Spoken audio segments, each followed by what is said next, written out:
Bonjour et bienvenue dans cet épisode consacré à l'art graphique de 3 comics de Superman. Je suis Steel Comics et avant de commencer, je vous souhaite à toutes et à tous une excellente année 2022, une très bonne santé pour vous et vos proches et aussi beaucoup de belles pages de comic books à découvrir.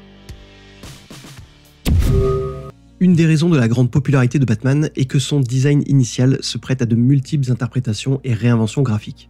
Sa cape, sa cagoule, son logo, ses couleurs varient ainsi au gré des artistes en fonction des aspects qu'ils souhaitent accentuer.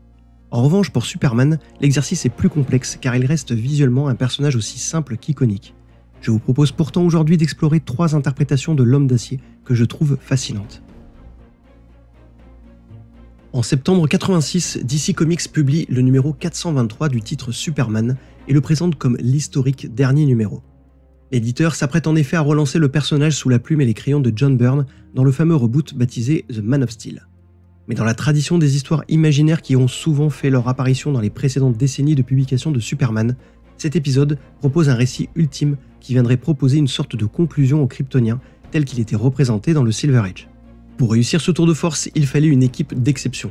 Et c'est indéniablement le cas ici, puisqu'on retrouve le génial Alan Moore au scénario, l'incroyable Curt Swan au dessin et l'immense George Pérez à l'ancrage et aux finitions. Cette alliance est d'autant plus brillante qu'elle permet d'associer le dessinateur le plus emblématique du Superman des années 60 avec 2 artistes, Moore et Pérez, qui ont su dans les années 80 puiser dans les fondations du comic book pour les moderniser sans jamais leur manquer de respect. Le résultat final est donc un récit doux amer, rempli d'émotions, juste et subtil, traitant avec sérieux les aspects les plus délirants du Silver Age et magnifiant aussi la poésie naïve des récits de cette époque. Un classique incontournable que je ne me lasse jamais de relire, même si je comprendrais qu'il rebute des lecteurs plus habitués aux récits modernes. Mais revenons à ce qui nous intéresse ici, la représentation visuelle de Superman. Curt Swan a toujours dépeint Kal-El sous un angle très réaliste. Sa musculature n'est pas exagérée et il semble massif sans être trop impressionnant. La force du personnage n'en est alors que plus extraordinaire, je trouve, car elle n'est pas induite par des bras ou un torse disproportionné, mais par les simples actions surhumaines qu'il réalise. De plus, Curt Swan donne à Superman un visage très adulte, mature, alliant à la fois des critères classiques de beauté masculine de l'époque, comme les yeux bleus et la mâchoire large, et des éléments qui trahissent le côté old school du personnage, comme cette coiffure avec une jolie raie de côté bien stricte et cette fameuse mèche en S. Inutile de préciser que cette représentation est sans aucun doute une des plus canoniques de Superman, mais je trouve aussi qu'elle a pour mérite de traduire parfaitement l'iconisation immortelle du personnage et son caractère vintage indéniable. L'autre force de Curt Swan est cette dépiction des expressions faciales. Variée, précise et jamais caricaturale, elle contribue à donner un côté très humain aux protagonistes les plus fantaisistes et renforce l'émotion du récit. On pourra noter parfois des petites asymétries dans les visages, mais qu'on pardonne facilement quand on sait que l'artiste avait déjà plus de 65 ans. Pour le reste du style graphique, on est dans les fondamentaux de l'époque. Le storytelling est clair, rythmé, mais manquera souvent d'impact et de puissance dans les scènes d'action pour les lecteurs modernes. Les designs des personnages, décors et accessoires trahissent aussi leur époque. La technologie avancée sent bon la SF des années 60 et les costumes des héros et vilains sont aussi simples que colorés. Mais on sent que George Pérez a fait un important travail sur les détails et la texturisation, ce qui a permis d'élever les pages au niveau graphique attendu à l'époque de sa parution. Whatever Happened to the Man of Tomorrow est donc un comics de facture classique en apparence mais qui se révèle scénaristiquement et graphiquement un magnifique pont entre 2 époques, un hommage moderne à l'histoire de Superman et un chant du cygne aussi touchant que réjouissant. Je vous recommande donc fortement de le lire. All Star Superman est une mini-série en 12 épisodes publiée par DC Comics entre 2005 et 2008. On retrouve au scénario Grant Morrison et au dessin Frank Quitely. Comme le comics dont je vous ai parlé juste avant, All Star Superman s'inspire aussi de la fantaisie de l'univers du héros dans les années 50 et 60 pour proposer un récit épique et intimiste où la science-fiction la plus avancée côtoie des êtres mythologiques avec une cohérence et un naturel incroyable. Le monde de Kal-El apparaît alors comme celui où tout est possible et où la seule limite est l'imagination des auteurs et des artistes. Mais ce qui donne beaucoup de singularité à ce titre, c'est le contraste et l'alchimie existant entre le scénario et le style visuel de Frank Quitely. J'ai découvert pour ma part ce dessinateur écossais lors de sa reprise de The Authority à la suite de Bryan Hitch. J'ai ensuite remonté son œuvre sur Batman The Scottish Connection et Flex Mentallo, tout en continuant à le suivre sur JLA Earth 2, New X-Men, Jupiter's Legacy ou encore son formidable épisode de Multiversity. Quitely possède indéniablement un style atypique qui peut diviser dans l'univers des comics. Ses détracteurs pourront par exemple pointer du doigt la rondeur de ses héros, dont les muscles sont rarement saillants et dont les visages sont souvent des bouilles aux lèvres proéminentes. On peut aussi constater que l'artiste simplifie très fréquemment ses décors et arrière-plans quand il ne les supprime pas carrément. Enfin, les traits du dessin de Quitely sont très fins et semblent souvent être des scans de ces crayonnés qu'on a foncés au maximum. Ces pages ne sont donc pas magnifiées par un ancrage solide accentuant les volumes et il ne compose quasiment jamais de cases en utilisant des aplats de noir et des espaces négatifs. Et pourtant, le style de Frank Quitely exerce sur moi une réelle fascination pour plusieurs raisons. Tout d'abord, tout y est d'une extrême précision. L'artiste ne surcharge jamais et met juste ce qu'il faut de détails pour représenter une texture, une technologie ou une destruction. Avec un talent insolent, il parvient toujours à trouver un équilibre entre des éléments dessinés avec un incroyable réalisme et des zones épurées. L'œil du lecteur est donc nourri tour à tour de petits détails très poussés et de cases presque vides, ce qui confère aux pages une sorte de rythme invisible du fait de la variation permanente qu'elles imposent à notre attention. Le deuxième aspect du travail de Quitely que je trouve fascinant, c'est sa gestion spatiale de la scène sur laquelle il fait évoluer ses personnages.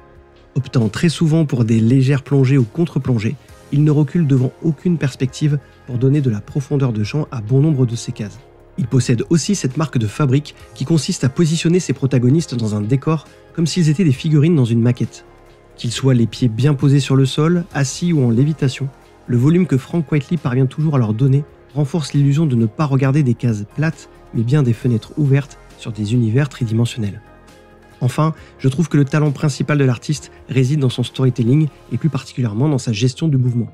Quitely possède une façon bien à lui de représenter la vitesse, les impacts et les déplacements des personnages qui n'empruntent pas forcément au code graphique habituel du comics ou même du manga. Il n'utilise par exemple jamais de speedline ou même de traits de mouvement. Il ne joue pas non plus sur des cases décadrées ou alambiquées, ni même sur les déformations exagérées des corps. Et pourtant, il est un des meilleurs selon moi lorsqu'il s'agit de restituer l'extrême vitesse des super-héros ou encore la violence des impacts qui ponctuent leur affrontement. Pour cela, il recourt souvent à 3 techniques. Tout d'abord, il restitue avec beaucoup de détails les destructions causées en utilisant les débris multiples pour signifier l'axe du mouvement et ainsi suggérer la puissance de leur exécution. Puis, il s'arrange souvent pour représenter un élément en train de bouger, y compris dans des scènes statiques. Cela peut être une mèche de cheveux, un objet du décor, une flexion de corps ou même une expression faciale. Enfin, et c'est mon astuce préférée, il parvient souvent à proposer pour ses personnages des poses extrêmement dynamiques qui correspondent à un moment clé du mouvement qui ne se situe ni au début ni à la fin de ce dernier, mais en plein milieu. Cela donne alors l'impression qu'on contemple une fraction de seconde de l'action, comme s'il venait de nous donner non pas une simple image fixe, mais une image que l'on devine extraite d'une série d'images décomposant le mouvement voulu. Le style de Frank Quitely apporte donc une touche de modernité et d'étrangeté unique à ce récit de Superman, même si ce n'est pas forcément son meilleur comics selon moi, notamment à cause de la colorisation. All Star Superman reste une proposition graphique originale et passionnante à examiner. Parue en 1998, cette mini-série en 4 épisodes a été écrite par Jeff Lubb et dessinée par Tim Sale, la Dream Team qui venait de nous donner l'excellent Batman Long Halloween et qui allait s'imposer comme un tandem habile pour explorer les recoins affectifs de nombreux héros de DC, mais aussi de Marvel. Avec ce titre, les deux artistes s'éloignent de l'ambiance criminelle et sombre de Gotham pour livrer des planches lumineuses, pleines d'optimisme, de douceur et d'American Way of Life. Et ça marche, en tout cas pour moi, qui considère que cette histoire est une des plus touchantes que j'ai pu lire sur Superman. Mais Lubb et Sale ont bénéficié aussi d'un atout de taille en la personne du coloriste Bjarne Hansen. Commençons par quelques éléments sur l'histoire. Superman for All Seasons est un récit hors continuité qui se suffit à lui-même. Il raconte des moments clés de la vie du jeune Clark Kent depuis son départ du chaleureux foyer familial à ses premiers exploits en tant que Superman. Jeff Lubb ne cherche pas pour autant à livrer une aventure épique et se concentre avant tout sur l'intime, l'émotion, en utilisant 4 narrateurs différents, Jonathan Kent, Lois Lane, Lana Lang et Lex Luthor, pour dresser un portrait de notre héros à travers leurs perceptions respectives. Le scénariste s'attache à montrer que Superman n'est qu'une identité qu'endosse Clark Kent et que cette dernière doit autant à ses formidables pouvoirs qu'à l'éducation qu'il a reçue dans ce petit bout d'Amérique rurale qu'est Smallville. Lubb prend soin de montrer la progression émotionnelle de son personnage principal et parvient au fil des saisons qui servent de repère au récit à le faire passer par différentes étapes d'évolution subtiles et passionnantes. Vous l'aurez compris, j'aime beaucoup ce comics de Superman et sa façon de dépeindre Kal-El avec justesse, humanité et simplicité. Mais ce qui m'a aussi captivé, c'est bien évidemment la beauté graphique des pages. Pourtant, ce n'était pas forcément gagné au départ. Crevons l'abcès tout de suite. Le Superman de Tim Sale n'est pas forcément du goût de tout le monde. Avec son visage poupin, sa silhouette presque rondouillarde et la simplicité de son design, il n'a pas la puissance de la version de John Byrne, la noblesse de celle d'Alex Ross ou même le classicisme iconique de celle de Curt Swan, justement. De plus, les planches de Sale sont ici encore plus dépouillées que d'habitude. Privées des aplats massifs de noir que l'artiste utilisait pour les aventures de Batman, les pages sont toutes en lignes claires, parfois riches en détails mais peu texturées. Le dessinateur va à chaque fois à l'essentiel dans la représentation des choses, donnant l'impression de tout tracer à main levée, sans chercher à suggérer du volume par l'épaisseur de son ancrage. Et pourtant, la proposition graphique de Superman for All Seasons est pour moi une des plus pertinentes et originales qui soit pour le héros kryptonien, car elle correspond à un de ses versants trop souvent oubliés, celui d'un outsider humble mais dévoué, qui grandit en s'interrogeant sur la place qu'il peut avoir dans un monde qui pourrait l'aimer autant que le craindre. En s'éloignant de toutes les représentations traditionnelles du comic book, Tim Sale et son coloriste Bjarne Hansen collent à la dimension douce amère, nostalgique et émouvante du récit, et nous offrent un monde tout en délicatesse, poésie et sérénité. La complémentarité entre les traits de Sale et la palette aquarelle d'Hansen est à ce titre incroyable. Le premier traduit avec précision chaque élément des personnages, décors et accessoires, tout en laissant énormément de latitude au second pour qu'il les texturise, les éclaire et les harmonise avec sa gamme de couleurs aussi chatoyante que douce. Les plus belles démonstrations de cela se retrouvent bien sûr dans les belles doubles pages qui ponctuent fréquemment le récit. On peut aussi les remarquer dans les scènes de la vie de tous les jours à Smallville, où les magasins et restaurants sont crédibilisés par les accessoires et enseignes et la patine vintage que leur donne la colorisation. Mais c'est surtout dans les scènes les plus intimistes et émouvantes, je trouve, que la beauté des planches saute aux yeux, car on voit à quel point Sale et Hansen sont parvenus à coller à l'atmosphère du récit. Superman for All Seasons ne parlera sans doute pas aux amoureux de comics bourrés de testostérone, mais saura sans doute charmer celles et ceux qui cherchent à découvrir Clark Kent sous un angle plus subtil, plus humain, et qui veulent aussi se laisser embarquer dans une atmosphère douce qui rappelle par moments les travaux indépendants de Jeff Lemire. Voilà, merci de m'avoir suivi jusqu'au bout de cette vidéo. N'hésitez pas à me dire en commentaire si vous avez lu et aimé ces titres et ce que vous pensez des styles graphiques de ces artistes.